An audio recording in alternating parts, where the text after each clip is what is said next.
الحمد للہ رب العالمین والصلاة والسلام علی سید المرسلین وعلی آلہ وصحبہ اجمعین اما بعد اعوذ باللہ من الشیطان الرجیم بسم اللہ الرحمن الرحیم یہب لمن یشاء اناثا ویہب لمن یشاء الذکور وقال النبی صلی اللہ علیہ وسلم انکم تدعون یوم القیامة باسمائکم واسماء آبائکم فحسنوا اسماءکم او کما قال علیہ الصلاۃ والسلام۔ بات یہ چل رہی ہے اولاد اللہ تعالیٰ کا بہت بڑا عطیہ اور انعام ہے۔ حقیقت بھی یہی ہے، اولاد ایک ایسی نعمت ہے جس کا مقابلہ دنیا کی اور دوسری نعمتیں نہیں کر سکتی ہیں۔ میں نے عرض کیا تھا کہ اس نعمت کی تمنا انبیاء علیہ الصلاۃ والسلام نے بھی کی ہے، اور یہ نعمت کی کنجی اللہ تعالیٰ نے اپنے ہی پاس رکھی ہے۔ اولاد کی نعمت اللہ جس کو چاہتا ہے اسے دیتا ہے۔ اللہ تعالیٰ نے کلام پاک میں ارشاد فرمایا، یہب لمن یشاء اناثا، ہم جسے چاہتے ہیں بیٹیاں دیتے ہیں، اور جسے چاہتے ہیں بیٹے دیتے ہیں، اور ہم جسے چاہیں اسے نہیں بیٹے دیں اور نہیں بیٹیاں دیں، یعنی اسے بے اولاد رکھے۔ اس نعمت کی کنجی اللہ نے اپنے پاس رکھی ہے۔ یہ نعمت دنیا کے کسی اور جگہ سے ملنے والی نہیں ہے۔ جب یہ نعمت ایک انسان کو مل جاتی ہے تو اپنے آپ کو بڑا ہی خوش نصیب سمجھتا ہے۔ ذرا معلوم کیجئے ان لوگوں سے جن لوگوں کی شادیاں ہوئے کئی عرصے گزر چکے ہیں اور ان کے یہاں اولاد نہیں ہوئی ہیں، وہ اس نعمت سے محروم ہیں، در در کی ٹھوکریں کھا رہے ہیں، طرح طرح کے علاج و معالجے کرا رہے ہیں۔ تو یہ نعمت مل جانا، اولاد کا ہو جانا، بہت بڑی انسانوں کے لیے کامیابی ہوتی ہے۔ اب میں نے کہا تھا کہ اللہ نے ارشاد فرمایا، لَتُسْأَلُنَّ يَوْمَئِذٍ عَنِ النَّعِيمِ، جس دن اللہ تعالیٰ نعمتوں کے بارے میں سوال کریں گے۔ اللہ کے رسول صلی اللہ علیہ وسلم نے دوسرے موقع سے ارشاد فرمایا، كُلُّكُمْ رَاعٍ يُسْأَلُ عَنْ رَعِيَّتِهِ، ہر شخص ذمہ دار ہیں، باپ بھی ذمہ دار ہیں، ماں بھی ذمہ دار ہیں، گھر کے بڑے آدمی اپنے چھوٹے آدمیوں کا ذمہ دار ہیں۔ ہر شخص سے اس کی ذمہ داری کے بارے میں سوال کیا جائے گا۔ باپ سے اس کے اولادوں کے بارے میں سوال کیا جائے گا، ماں سے اس کے گھر کے دوسرے ذمہ داریوں کے بارے میں سوال کیا جائے گا۔ جب ہمارے اور آپ کے ہاں اولاد پیدا ہو تو کچھ چیزیں ایسی ہیں جو ہمیں اور آپ کو کرنی چاہیے۔ یہ ہمارے اولاد کے لیے بھی بھلا ہوتا ہے اور ہمارے لیے بھی بھلا ہونے والا ہے۔ سب سے پہلی چیز، جب ہمارے یہاں اولاد پیدا ہو تو سب سے پہلی چیز یہ ہو کہ اولاد کے کان میں اذان دلائی جائے، اس کے داہنے کان میں اذان کہی جائے اور بائیں کان میں اقامت کہی جائے۔ اس کا فائدہ علماء نے یہ بیان کیا کہ جس بچے کے کان میں اذان دے دی جائے وہ بچہ الصبیان کے مرض سے محفوظ ہو جاتا ہے۔ الصبیان ایک قسم کا مرض ہے، وہ مرض ایسا ہے جس مرض میں بچہ سوکھنے لگتا ہے، بچہ کمزور ہونے لگتا ہے۔ علماء نے بیان کیا کہ اگر بچے کے کان میں اذان دے دی جائے تو بچہ ام الصبیان کے مرض سے محفوظ ہو جاتا ہے۔ خود جناب نبی کریم صلی اللہ علیہ وسلم اپنے نواسہ حضرت حسن کے کان میں اذان دیتے ہیں، اور حضرت فاطمہ سے بھی کہتے ہیں کہ فاطمہ اس کے لیے دعا کرو۔ پہلے تو یہ کہ اس کے کان میں اذان دی جائے، علماء نے مستحب لکھا ہے اذان دینا کان میں۔ ایک حکمت تو ام الصبیان کے مرض سے بچانا ہے، دوسری حکمت جو اللہ نے عہد الست میں انسانوں سے وعدہ لیا تھا کہ تمہارا پروردگار میں ہی ہوں، اس وعدہ کی یاد دہانی بھی کرانی ہے کہ اب دنیا میں آئے ہو تو اس بات کو یاد رکھنا کہ تمہارا پروردگار وہی ہے جس نے تمہیں پیدا کیا۔ اذان دلانے کی تیسری وجہ یہ ہے، اسی وقت بچے کے کان میں یہ بات کہی جاتی ہے، جس خدا نے تمہیں ماں کے پیٹ میں کھلایا ہے اور ماں کے پیٹ میں زندہ رکھا ہے، وہی خدا تمہیں دنیا میں بھی کھلائے گا اور زندہ رکھے گا۔ ایک بات عرض کرتا چلوں، جناب نبی کریم صلی اللہ علیہ وسلم کا ارشاد ہے، جب بچہ ماں کے پیٹ میں آتا ہے اسی وقت چند چیزیں لکھ دی جاتی ہیں، مل اجل مر رزق، اس بچے کی عمر کیا ہوگی، یہ بچہ کتنے سال زندہ رہے گا، اس کی عمر ماں کے پیٹ ہی میں لکھ دی جاتی ہے۔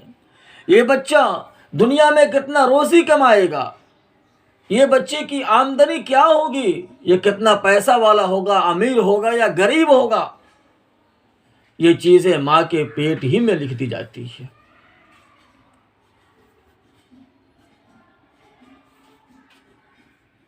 تو ماں کے پیٹ میں اللہ تعالی یہ چیزیں لکھ دیتے ہیں۔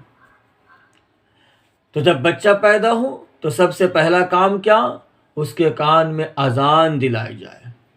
دوسرا کام یہ تحنیک کرایا جائے، تحنیک جو کہا جائے، جس کا سلسلہ ہی ہمارے معاشرے سے آج اٹھ چکا ہے۔ تحنیک یہ ہے، سب سے پہلے بتاؤں، جناب نبی کریم صلی اللہ علیہ وسلم کے زمانے میں، آپ صلی اللہ علیہ وسلم کے وقت میں جب صحابہ کے یہاں کوئی اولاد ہوتی تھی تو صحابہ کرام اپنی اولادوں کو جناب نبی کریم صلی اللہ علیہ وسلم کے پاس لاتے تھے۔ آپ صلی اللہ علیہ وسلم اس کے لیے برکت کی دعا کرتے تھے اور پھر اس اولاد کے لیے تحنیک کرتے تھے۔ تحنیک یہ ہے کہ کسی بھی ولی اللہ، کسی بھی اولیاء اللہ، اللہ والے کا لعاب بچے کے معدہ تک پہنچایا جائے۔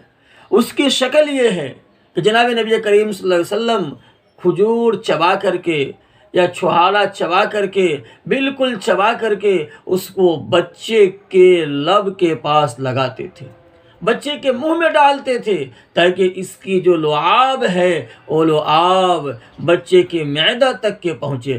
مقصد یہ ہے کہ جس اللہ والے کا لعاب بچہ کے معدے میں جا رہا ہے، میرا بچہ بھی مستقبل میں اور فیوچر میں اللہ کا ولی بنے اور اللہ کے دین کو پھیلانے والا اور اشاعت کرنے والا بنے۔ جناب نبی کریم صلی اللہ علیہ وسلم نے خود اپنے نواسہ حضرت حسن اور حسین کا بھی تحنیک کیا، اور دوسرے صحابہ کرام بھی اپنے اولادوں کو لاتے تھے، جناب نبی کریم صلی اللہ علیہ وسلم تحنیک بھی کرتے تھے۔ تو یہ بھی ایک مستحب عمل ہے جس کو کرانا چاہیے۔ اب اس کے بعد باری آتی ہے ماں کے دودھ پلانے کی۔ سب سے پہلے ہم بچے کے کان میں اذان دیں، اس کے بعد تحنیک ہو، اب ماں کے دودھ کی باری آئی۔ ایک بات یاد رکھیں گے، ماں کے دودھ کا مقابلہ دنیا کی کوئی بھی میڈیسن یا دنیا کی کوئی بھی دوا نہیں کر سکتی ہے۔ اللہ تعالیٰ نے جو وٹامنز ماں کے دودھ میں رکھا ہے وہ دنیا کے کسی بھی میڈیسن میں یہ وٹامن نہیں ہے۔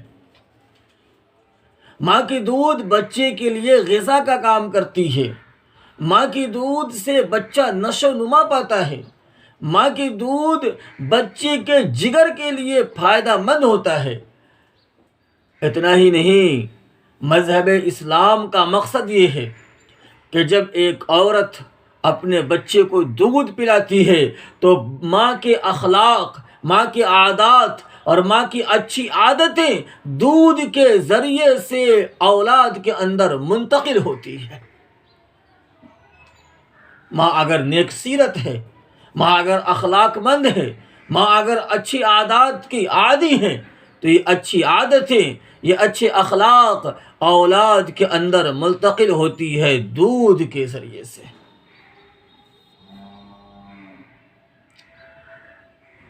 اب اگر ہم اپنے اولادوں کو ماں کے دودھ پلانے کے بجائے کسی جانور کا دودھ پلاتے ہیں تو ہماری اولادیں بھی ذہنی اعتبار سے، دماغی اعتبار سے جانوروں کی طرح دماغ رکھتی ہے۔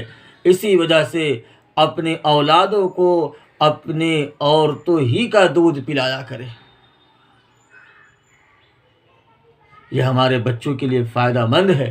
اور دودھ پلانا خود عورت کے صحت کے لیے بھی فائدہ مند ہے۔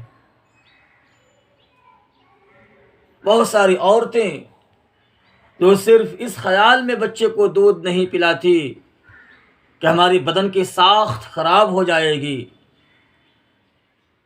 وہ عورتیں یاد رکھیں جب جناب نبی کریم صلی اللہ علیہ وسلم معراج پر تشریف لے گئے تھے، وہاں آپ نے دیکھا کہ کچھ عورتوں کی جماعت ہے جن کے سینے کو بچھو اور سانپ نوچ رہے تھے،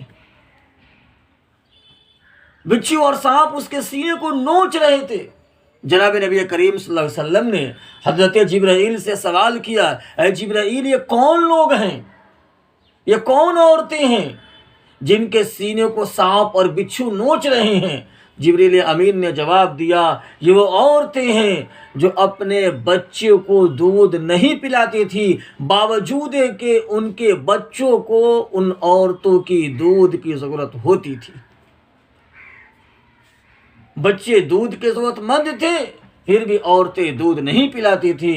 ان کا حشر یہ ہے کہ ان کے سینے کو سانپ اور بچھو نوچ رہے تھے۔